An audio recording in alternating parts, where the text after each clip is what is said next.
Good morning, everyone, and welcome to this webinar that we're brilliantly joined here by Professor John Hattie, all the way from Australia. Welcome, John.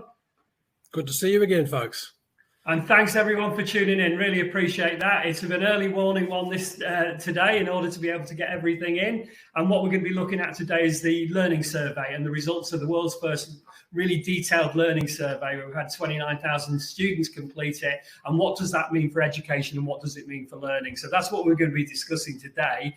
And it's just absolutely brilliant to have all of you with us and also to have John with us. So we're going to be calling on this. So this is what we said that we're going to be doing. So we're going to be finding out a bit more about what students are saying about learning. What does it feel like in the classroom? What does it feel like as a school? And more importantly, what are the implications and what can we actually do about that, therefore, to bring learning forward and to make it a really different thing in the world today. So, I mean, the first bit I was going to just sort of say while I put this background on is to say, John, you know, tell us, why is learning so important and why is it so important now? Well, we talk so much about achievement, which is one of the major reasons of schooling, but as certainly highlighted and amplified by COVID, there's a process to get to that achievement, and that process is about learning. And too often we assume that our students have great learning strategies to get to that achievement that everyone seems to want. And so it is a major mechanism. There's a bit of criticism about learning because, of course, it's learning about something. It's not just learning for the sake of learning. And I think that's the point we want to emphasize here is that how do you understand? And Stephen, I'd point out that probably every person on this webinar has thousands, tens of thousands, millions of assessment tasks that they can create in seconds or from around the world or you name it. But how many measures of learning do you have? How do you know what strategies kids are using? We did a study a few years ago in your country where we have transcripts of 20,000 teachers teaching their lessons. And we read through those transcripts to find an example of either when a teacher illustrated their learning strategies as they were talking about a topic, or when a teacher listened to a student talk about the learning strategies. And in 20,000 hours, we found zero. Sorry. This is why this topic is so critical. So there's a lot of input coming, there's a lot of curriculum coming, but what we don't know is this kind of receiving, if you like, is the bit that we're trying to bury into. Like the student does a problem. They use various learning strategies. Let's say they get it wrong. We give them another problem. If they use the same learning strategies, they're going to get the same outcome. But do you know what they are so that you know how you can teach alternative strategies? That's what we're focused on here. And I know I was working with you in a school, or I was observing anyway while you were working with the staff, and it was absolutely fascinating. It was an outstanding school in London. It will remain nameless. But the teachers were really cued in. You could see that the school was really up for it. But once you started unpicking the 450 learning strategies and then threw it over to the teachers and said, right, you describe your process of learning, there was these blank faces that kind of started to draw. And the conversations were all over the place. And what it illustrated for me is we don't really have a language of learning. Look, that's so true. And if we don't, and we're in the business of it, what chance do our kids have? The other thing we love to do, and you've been with me on this, Stephen, is asking a kid in a class, what does it mean to be a good learner? Or who's the best learner in this class and why? And, you know, the typical answer to the latter is, person X is because they come prepared, they sit up straight, and they watch the teacher work. Now, that's compliance. No, that's learning. Learning's messy. Learning's hard work. Learning's hardly ever linear. And so this is why this whole topic that we're talking about here today is so critical. Great. So we're going to unpick this a bit more for you guys in detail and really kind of understand, you know, what it really means when you get into the deep bit. So there's three elements we're going to mention a little bit here. Obviously, the learning survey sits in the middle. World Education Summit, where we'll be doing a lot more work on this and really pulling it apart. And then Visible Learning Plus, which is the program that John developed, which we happen to be the UK license holders of, which we're very excited. And I know we've got a group of schools the first group of schools, I think, in the world who are going to be going for the gold level award on this one. They've been working on it for now 8 years. And it's just fascinating fascinating to watch as that language of learning develops. What were from quite, difficult, should we say, teething places where they really didn't have a language of learning, where now they've got that really established and the difference it's made. So what we said is we're going to say why focus on learning. Well, we've talked a little bit about that, scope of the survey, what the key findings were, and then how you can get involved. Because the good news for you guys is that we've just managed to get 500 more whole school surveys available free of charge for you to use with your school. And what it does is gives you a really nice baseline as to where learning is in your school. But, watch on, and then you'll find out whether that's where your next step is. So in numbers, we've got 29,000 students took place, which is a significant survey. Hence, we can say it's the largest. There were 36 questions. We'll be looking at what they mean and what they were really trying to get into in a moment. And then we've got this reliability alpha figure of 0.93. So I'm going to pass that on. John, what does that translate to? Well, I love the program that people often use to create surveys called Survey Monkey. And the message is even a monkey can construct a survey. But there's a lot of skill in constructing a survey. And we started with quite a few meetings with various principals and senior teachers around the UK and talked about the kind of major attributes of learning. Obviously, we looked at the research database, and then we came up with a lot more than 36 questions, but we trialed those many, many times, because one of the things you want to do is you want to have some confidence that if I administer the test again, say a week or a month later, I should get similar results. There should be some sense of consistency that the items are all measuring similar attributes. And that's one of the indices that we use, this thing called reliability alpha. Anything above 0.8, you can put your hand on your heart and say, we've got a pretty consistent, powerful measure here in the start of one. 0.93 is pretty impressive. So we're in good shape. You can have a lot of from the figures. And it was 8 MATs, 8 of the trusts we were working with in England. And it was actually these trust leaders who came along to those meetings. And then they tested them out on their students. And we tried them out in all different circumstances, be that SEND, be that areas of difficulty and stuff like that, where there's challenges around the language to get the language. And then we worked with people to actually improve the language so we could get it really tight so the students understood what we meant while we were asking these questions. So, I think that really importantly we point out here is, in this what is learning question, we are talking a kind of twin tracks of learning, which is quite useful to see. And that they do come together, but they also split apart. It's quite useful to see them splitting apart so you can actually feel out how they come back together. And so the first one being the learning progression through what we sort of derive as the curriculum. And then the second one is this pupil developing as a learner, and indeed the teacher developing as a learner. So just to put a little bit more meat onto that bone, if that makes sense at this particular time. So what we're talking about here curriculum. So the first one is we've got their ability to receive the curriculum. So they do need access on the curriculum. They do need the ability to, sorry, I'll just move those pictures down there. They do need the access. Without access, obviously, and COVID's shown that one no end, that they can't move that curriculum much. Without the right behaviours, it's difficult, because if they're not paying attention, or they can be there. And then that third one, engaging. And here we're really moving through the gears, if you like. I always think of engagement as a gear stick. In first gear, we're kind of revving away, but not going very far. Once we get into fifth gear, then we're starting to motor, but it takes a lot of processes to get to that stage. And they're good old teaching processes, if you like. And then secondly, we've got this cognition part, where the surface deep transfer, which I know is a model that you've developed, John. Well, actually, John Biggs and the Solo taxonomy developed it. And the idea there, and it turns out to be pretty critical for learning strategies, is that there are various strategies that are much more effective when you're learning the content and the ideas and the facts. And there are often different strategies that are more effective when you then want to go deeper and relate them and have deeper conceptual understanding and extend ideas. And then surely the purpose of school is to help kids transfer what they learn from one situation to the other.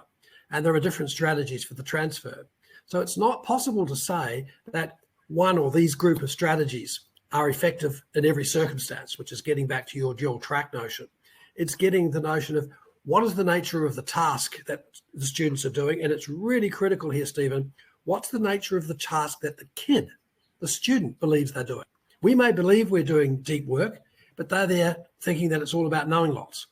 And that's why it's really critical to look at that context as well. And so what we've done is we've deliberately chosen some strategies that cross the levels of the content, the relationships between the content, the deep, and then the transfer.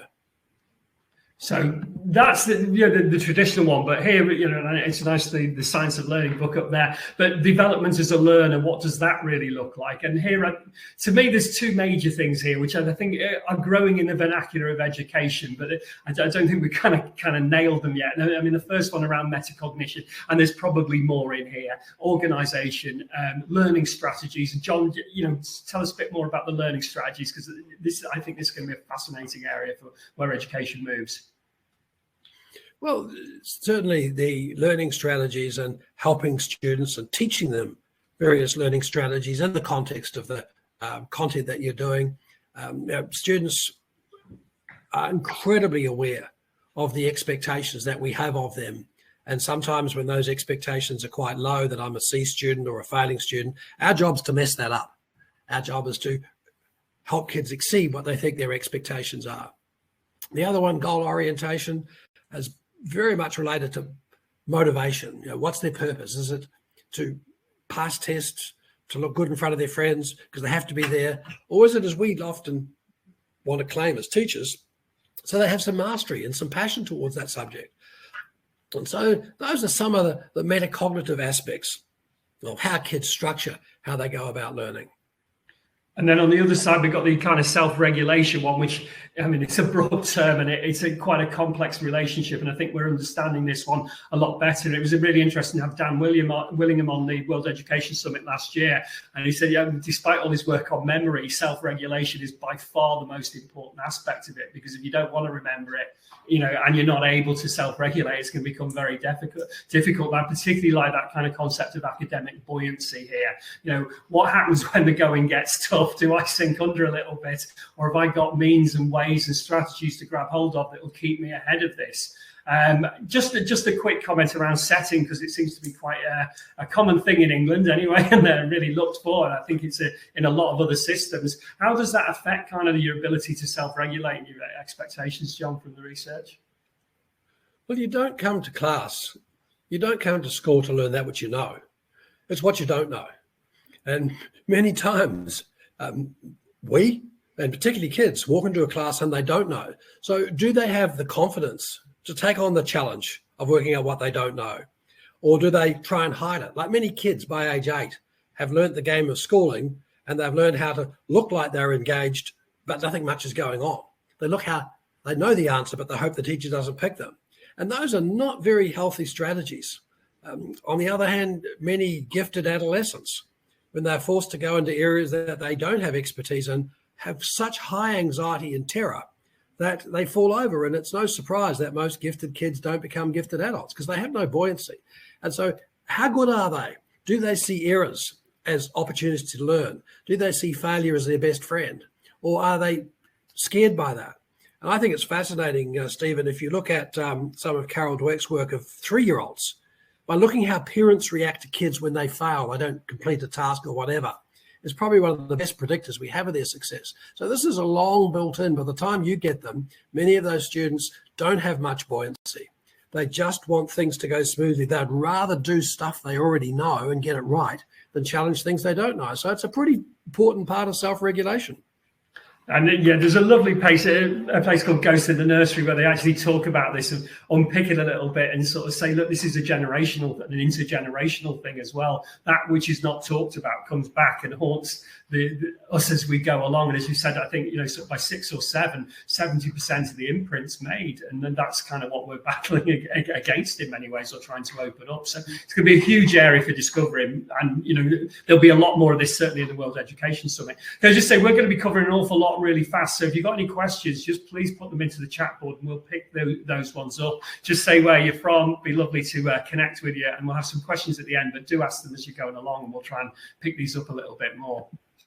So what we did was we sort of picked 9 key areas when we looked at this summary, and I mean we can go really quickly through these. There is a report at the end which unpicks them in a little bit more detail, but just to pick them really quickly, we've got the expectations one here, and we've already mentioned that, but we know that pupil expectations about 1.36 the effect size, I think, John, wasn't it? Yeah. Compare that with teachers' expectations around about 0.36, and you're looking at about 4 times as powerful. So the pupils' expectations of themselves are really, really important from that point of position. Stephen, is to ask teachers, do they actually know what those expectations are the students are as they tackle each lesson? And that's what the survey helps tell them. Yeah, because if they're not articulating it and you're not understanding it, I always love the parable of the sower when it comes to teaching. Are we sowing on rich organic soil? Or are we sowing on slightly stony ground, or are we just sowing onto pure concrete in some particular cases where the going gets really tough? Levels of challenge, really important, that came through in this one, and you're going to see some interesting results in that. Their ability to aim high, and then this construct around what learning is and what do we mean by that. And what we mean here is that kind of their ability to work on their own, whether they're going to try when they're unsure, their ability to stretch themselves and actually push themselves beyond what their normal boundaries were, and also their ability to deal with distractions as they're coming along. And we've got the teachers' help, really, really important there, getting the peers to behave, showing levels of interest in what they're actually doing, and actually that learning strategy development we talked about there. Do they feel safe? And here we're looking to be different, to voice up in learning. Is that something that's going to be frowned on by their peers, or is it something that's actively encouraged? And then we get on right into concepts of fairness. Do the rules apply to everyone equally? Do you get a real construct that this is a democratic classroom and it's part of where I want to be? And then we've got this whole area of how we deal with errors, and whether we see errors is the kind of hinge point of learning. And I think you're going to see some fascinating results in that one in a moment. So that's the kind of areas we were looking at, and we have charted that thing. So let's get in. I mean, I think it's quite useful as well, because one of the things that the survey showed up really was that there's 4 distinct elements within this kind of learning frame, if you like. And the first one I'll call the EXO, which is what the children bring to school. And we've just been talking about that one a little bit in terms of, we know they're, I think I first saw it in your book, John, in terms of student prior learning is absolutely crucial within this equation. It almost equates for 30%, 50% of what we can actually do with them. And then the second one is the macro, which is the kind of culture climate factors and how we create those which enable learning, if you like. The micro, what's actually happening in the classroom, the interactions with the teachers. And then we get right down to what I'd call the learning incident response. What happens when the stimulation of learning happens at that moment? And I always almost see it like a clamshell. Do the students open up at that point and become open to learning, or do they kind of close down and shut down to learning at that point? And that's absolutely crucial. So those 4 came through really distinctly as different areas.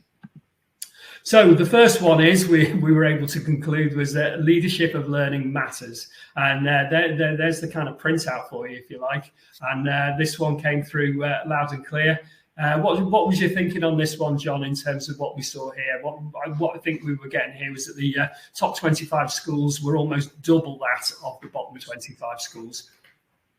Yeah, you could see there that the blue lines, that's the top 25% of schools across the 400 or 500 schools, and the red is the lowest. And with the exception of one, you can see there's massive differences in the schools in terms of how the students react to all those various scales. The one that I found interesting and a bit of an exception is the errors. We've got to be careful here that this is a high score means that kids are a little terrified of errors. And so you can see it's reasonably high across schools regardless. And you're going to see that coming out in other patterns as we see here. But you're right, Stephen, the major message here is that there's massive school differences. And I have a hunch that's because of the focus in some schools. I think the other thing to point out here is that if you look at the top 25 schools, they're pretty impressive. They're pretty impressive in terms of what they're doing to focus on learning. They have discussions about what it means to be a learner in those schools. They're part of the lesson. But in the red schools, that's just not the case. And I think this is showing this mass variance. And I think the question I'd ask each person out there is, where are you?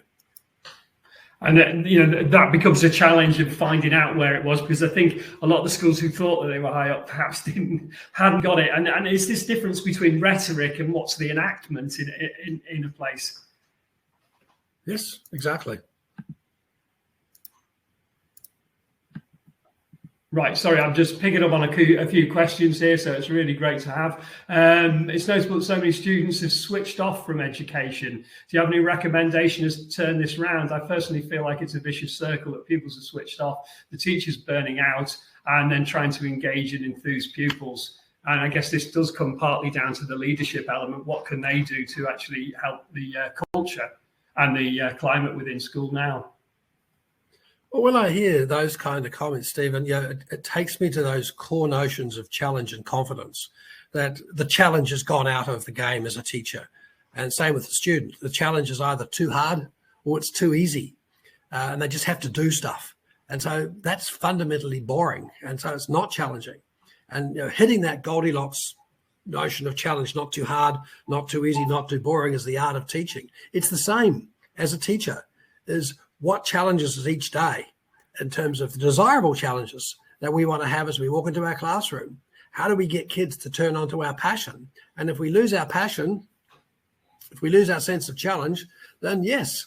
And sometimes great leaders can do this. But our argument here is that if you also focus on helping students and understand their strategies, listening to how they go about their strategy, that can revitalize and relight the flame.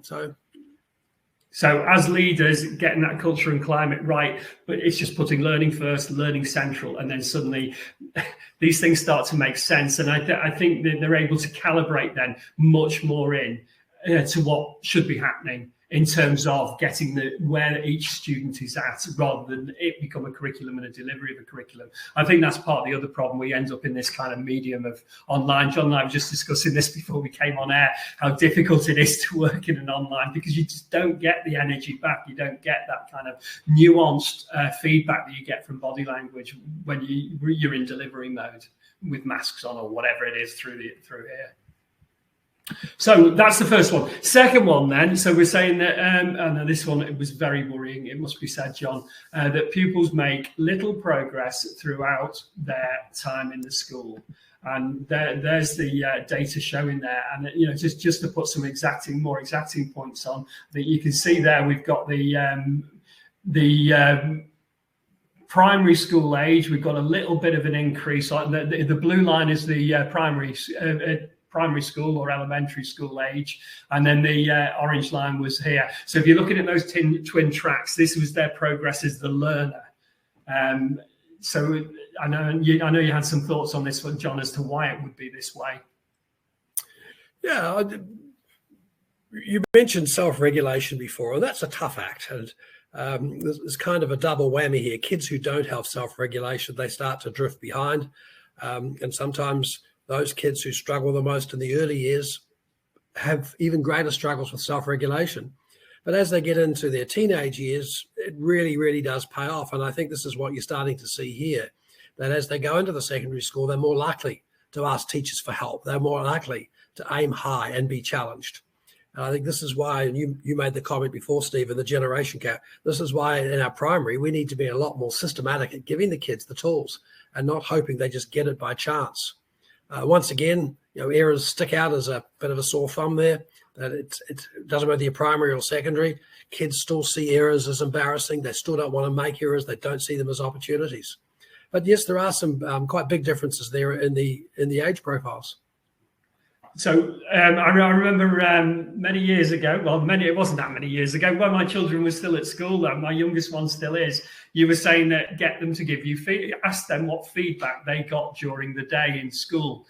Oh my giddy aunt, that was such a hard thing to get them to do. And so I almost religiously, devotedly, as a devoted father, asked them this question each day when they went to school. And for the first year or so, it was just like, stop asking that question, Dad. We really don't want you to ask that question. And so gradually I just wean it off a little bit and change the order in which I asked it. But basically it was that same question. At what point are you getting feedback yourself and how are you acting on it? Well, I've just gone through the same with my younger daughter. She's now 12 and she was doing doing quite abysmally at school for various reasons. But, you know, we won't go into that. Anyway, just this last year or so, she suddenly started to go thump, and like ridiculously so. Her motivation's gone up, but also her main scores are out. Now, what's the main difference between what she was doing before and what she's doing now? She is going up to the teachers and asking them for feedback on how she can do better. If she gets a poor mark or poor feedback, she asks them for more feedback on how they can do it. So really transformational in terms of her. But wow, that's taken 2-3 years to open that one up. And I think we're going to see why that when we come into this next one, which gets really fascinating. And the second one is, sorry, I'm going to go on to the fourth one because we've mentioned this one before, errors and mistakes. And this is the, you know, quite crucial. There's an interesting set of factors which came down the bottom of the scoring. And one of them was aiming high, and this notion of, you know, what and this obviously correlates directly with expectations, but also there was how kids react to errors. And you can see there on the bar, it's universally high. And what universally high means is they don't like making errors and mistakes. Roughly speaking, 50% of students hate making mistakes and errors because they fear for humiliation from their peers, or they're fearing for humiliation from their teachers. So that's 50%. So what chance have they got? They're going to be scared of challenge. They're going to hide from doing tough tasks. They're not going to be like your daughter and ask for help because they'll see errors as a confirmation that they are stupid and don't know what's going on. And so we lose those kids far too early in the system. So I think of all the scales in this instrument, that's the one that sticks out as the one we need the most attention to. And that's a whole climate of classrooms. That's something that teachers, and I ask all the teachers in the room today, what do you do when you make a mistake in the class? Do you see it as an opportunity to teach? Well, same from the students. Now, don't get us wrong. Kids do feel dints to their self-esteem if you pick out an error in a class and attribute it to some attribute of the kid. It is a sensitive topic, but we shouldn't shy away from it. It is something that's going to be critical. And then the other side of the equation, you can see that a lot of kids don't aim very high. I think this reflects one of the questions I see in the chat room about motivation. After a while, they come to school to be with their friends. They come to school because they have to. They're not turned on to the passion. 6 out of 10 kids by the end of primary school don't want to come to school to learn the stuff we teach them. So why would you aim high? Now, our question is, do you know who those kids are? Because the beauty is when we know who they are, we act on it. So this is going to take quite a lot. Now, I guess this is where Carol Dweck was going a little bit into the into this area of errors and mistakes in terms of with the growth mindset. And I know you've been doing a bit of work with Carol. Would that be useful to share with people? Well, yeah. Look, Carol was certainly in discussions I've had with her a few times. She started the very first program. She called it Brainology. It was all about not yet and all the right brain, left brain. And she killed it after 9 months. She said, it doesn't work. Kids love it. Parents love it. Schools love it. Feels good. But when they go back to class and they make a mistake, they say, oh, I can't do this. So there's no transfer. And so what she's working on now, and her book's just about to come out, is looking at that growth notion within the context of maths and phys ed and music and panel beating. And I take a much simpler line to what she's talking about. If you look at what I think growth mindset is, it's having the confidence to take on challenging tasks. And that's something we can do. Like simple things like being clear to the students up front what success looks like and getting a good understanding of where they are right now. And of course, they vary quite dramatically. And that gap between where they are and where they need to be is the point of teaching, is the point of feedback, is the point of assessment. But some students, they set in class very safe success criteria. Can I get through the period? Can I hand something in? Well, that's just not good enough. And so having clarity, creating a fair environment, looking at the kids' sense of enthusiasm, their expectations, and as you can see there, their sense of challenge, all those things are critical to turning kids on. And I noticed Stephen James in the chat room asked about motivation and being the biggest problem. And my reaction to that is I've never met a kid yet who doesn't have incredible resources of motivation. They just don't want to do the stuff we teach them. So I'm just going to push this one out here. I've not done it before, but this has a correlation with the marshmallow test, does it? And of this notion of delayed gratification, which obviously available, you can see in kids at 3.5. Yeah, it does. I think we had to be a little careful about the marshmallow because it's a lot more involved than just delay of gratification. I would see it more as, are you prepared to invest in a future goal of success and learning? And that future can be in 3 minutes, 10 minutes, 2 days, or 5 years, or whatever.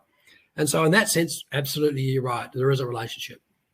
And obviously this mistake and error part is where the hinge point of learning is in many ways, because, you know, if I've got it wrong, that's the point where I really do need to open up and kind of say, okay, what does right look like? And it should be a huge, well, we know it's a huge intrinsic stimulation for the brain to get something wrong. But if people are shutting down at that point, and I guess it's no surprise then that 50% of kids that fail, you know, their final exams, if you like, or at least perceive that they fail, possibly as many as 80% of kids. Obviously not through the COVID point where we've rechanged the way that we're doing examination marking, but in the existing examination test. So it's going to be quite hard to challenge them for teachers. Yeah, I think it is, Stephen. And I think, like, I go back to Graham Nuttall's work where he showed that in every class, 40 to 50% of what's taught all the kids know already. The problem in too many schools is it's easy. It's just doing. And there comes a point where you and I stop doing because we have to do things. We want to be challenged, appropriately challenged. And I think that's why we turn many kids off. And then you're right. The one thing that they often get is a grade relative to other kids, and they're not there. And so they think it's a failure. And our argument is no, they're on the journey and they have to find ways to continue that journey to get there. We don't stop them and say, you have failed, and then move on to something else. I think this is where this whole notion of progressions that you raised earlier is so critical. I want every kid, every one of my kids, and I'm sure you, Stephen, I want them to discover a passion in learning so that they are prepared to take on challenges. And when you raise issues like self-regulation, like my much more simple way of talking about self-regulation and metacognition is we want kids to become their own teachers. And you know, you're talking about your daughter, I'll talk about my grandkids. They're around 5 and 6. They are incredibly brilliant teachers. How come by age 8 they see their job as passive? Ouch. We got a lot of work to do. I'm just going to welcome Jacob on now for a second, if that's okay, Jacob, just to sort of let people involved. Hello. Well, good morning, everyone. Well, I hate to come into the middle of what a fantastic conversation, what a brilliant preview of the results of the learning survey. The full results, of course, and the vital next steps that we need to take as educators will be discussed at next month's World Education Summit, as Stephen mentioned earlier. Now, presenting at the summit are hundreds of the greatest educationalists of the modern world, including, of course, John. Joining us are over 45,000 passionate teachers and leaders for the biggest event in education this year. Now, I'm the school liaison for the summit, and I'd be delighted to discuss with you how we can make the summit your one-stop shop for school and staff development this year. Now, if you have any questions or want to know more about visible learning, the learning survey, or the World Education Summit, I'm just going to pop my calendar in the chat now, and we're going to take a quick pause just for 10 seconds where you can set up a meeting with me and we can discuss how we can support you. Has that gone into the chat? Yes, it has.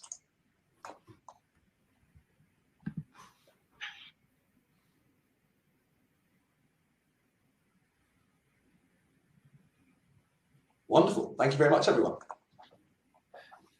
Thanks, Jacob. An interesting comment by Jamie there, talking about this kind of notion, I think, of a power relationship here, which is something we're going to have to really get our heads around as educationists. I think we're seeing it through unconscious bias and starting to understand the nature of the power relationships that are going on there.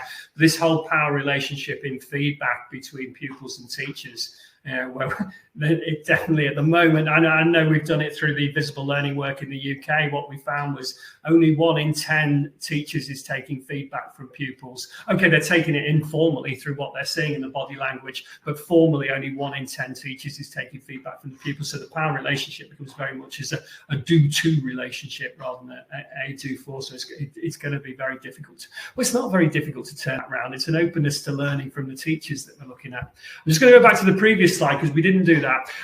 What we're going to say here, and this was the next bit that came out of it, was external factors alone do not explain the difference in learning levels.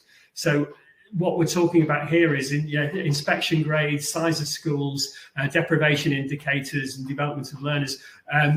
They were variants. There was a complete variance between the ones at the top and the ones at the bottom. There wasn't any correlation between those factors. So we can't say that it was the community you were coming from or the community you're in. It was the attention to learning that was coming from within the school that was really crucial. So it means it is all developable within those different elements. But Stephen, we also took for all the schools in England, the Ofsted inspection grades. There's no correlation. What they see as valuable has got nothing to do with learning. And I think that's a very sad indictment on the inspection system at the moment. And obviously, given your country, it dictates how many schools work. And no wonder we're going to leave too many kids behind. Yeah, but hopefully the publication of this survey will start the questions. But certainly the only mention of learning within the inspector, and we've asked this question, we've been to the DFE, we've been to Ofsted to ask those specific questions. Why is there no mention of learning within the whole inspection framework? There is one. It's called behaviour for learning, but it really bears no context to what we're talking about here, sadly. And it was deliberate. It was deliberately left out. Because they felt there was a vagueness there, and it needs to change in some ways. And I know we're looking at what's happening around the world, and it's quite fascinating. One of the areas I'll be talking about in a later thing is what does assessment, or what could assessment look like? Could a collective assessment start to challenge this? What happens if we gave kids access to the internet during their final exams? Well, they've just done that in Israel, and we can start to see then a change happens within the system because it allows it. But if in the end we're just going to have everyone lined up and they're doing individual elements within the final exams, isolation from each other, no access to the internet, it probably is going to predicate it on what we call probably a pragmatic paradigm, which unfortunately means that we'll do more of what we do and won't get to where we want to get to. So we'll keep fighting this corner anyway, John. And the last one then, for today anyway, that we're going to pull out of it, is the level of challenge in the current system falls short of student expectations. Isn't that a sad indictment of the system? Yes. I also remember a study we did with asking parents of 5-year-olds. We interviewed them about what they wanted their kids to do when they leave high school. And the majority, by a long way, 80 to 90% plus, was to go into some kind of tertiary. We interviewed those same parents when they left primary school to go into secondary, and 80 to odd % of them said, get a job. You can't tell me that those kids couldn't go on, but sadly, we lower the expectation. And I think you're seeing the same pattern here, is that the kids want to be challenged. Up to age 8 or 9, they'll be reasonably compliant and do what you tell them. After that, if you don't challenge them, they'll challenge you. And I think that's where the problem is. And you can see there the range of responses, again, with the exceptions of errors, where everybody struggled with the errors notion. And one of the things you get from the report, if you do this in your school, is you get your profile of how you match up with all the other schools in the database without mentioning any school name. Yeah, absolutely. And it won't break down into pupil level, but it will give you a good overview of, kind of what you think and where you're sitting at. So that's kind of, 5 big headlines that will come out to it. And as we delve into it further, and certainly for the World Education Summit, we'll be going a lot deeper into what happens. So, everyone asks at this time, how can I get involved? What can I do? Well, World Education Summit 2022 is available. There's individual tickets, there's whole school tickets, there's whole groups of school tickets. There's a whole ticket that the Welsh Government bought for their Welsh teachers. So I think so. Tony mentions there's £360 plus VAT for an individual to come along, but when you get big groups and schools coming along, that figure drops dramatically. And what we do is we wrap up. There's over 450 sessions in the World Education Summit, and that's all wrapped up for a year's worth of CPD. So it gives you really, really the latest research, ideas from schools around the world. And I think it's over 87 professors again this year. So really top quality inputs for you there. Request a copy of the learning survey. if you ask Jacob there, get into that one, just drop him a line and say, yes, I'd like a copy of the Learning Survey report. That will be out just after the World Education Summit. We'll have the final copy of that. We've got visible learning, obviously, really exciting in terms of some of the schools and where they're moving to now, who've been doing visible learning and got that established, and that language really has changed in the way they're working. It was interesting to see that it was quite a few of the visible learning schools that came right on the top of that. So they were able to show that, yes, it significantly affects the culture of learning, and through that, the equity that the system produces and also the standards that they get. And then we're really pleased to be able to announce we've got 500 free surveys for schools. So yeah, if you get into that one quick, these will be given out directly after the World Education Summit, because it will be made available to anyone who's there, but also other schools. So if you get yourself registered for that. And then the last one we'd always say is, yeah, put learning first and central, because absolutely crucial. If we get learning first and central to the agenda, everything else will follow through there. We can't obviously force the politicians to do and make their changes, but what we can say is, look, this is the right thing to do in terms of for equity, for standards, and for the future of learning, if you like, and the learners in the schools. It's the one thing that will change. And interestingly, I always feel it's the one that's really culturally the same wherever you go in the world. How we learn, it doesn't really make that much difference where we sit in the world. I don't know what your thoughts are on this, John. Whereas what we teach tends to be culturally bound. The way we have expectations of behaviours is culturally bound. The way that people get access is culturally bound. But learning doesn't seem to be at all culturally bound. Yeah, you're pretty right there. Like some parts of the world focus more on learning in group situations. We tend to favour more learning in the individual. The reality is our employers in our part of the world want both. And so that's one of the other aspects that we look at in this whole learning world, is how do you build those learning skills when kids work with other kids, how they work when they work alone. So there are slight, as you say, there can be differences in what's valued, but learning, brains are brains. Learning is very, very similar. So that's the World Education Summit. We've got the global there. How do you be local? How do you act global? Stages and speakers. Just go on World Ed Summit. I think the stuff's there to get more onto that one. Visible Learning Plus, there's the logic model for it. Really absolutely fascinating stuff in terms of the way it looks, and that whole engagement evaluation process, evaluative thinking, if you like, in the learning process of the whole school, right from the pupils through to the teachers, through to the people who are enacting this, and right through to leadership, and then works right the way across whole groups of schools as well. Fascinating journey to take schools on over a 3-year period. And any questions there? So we've done an awful lot there. We've covered a lot very quickly. Just ping the questions through at the end. It's been absolutely brilliant to have you along with us for this one. So thank you so much for your time. And John, thank you so much. Is there any last messages you'd like to give out to people before we wrap up today?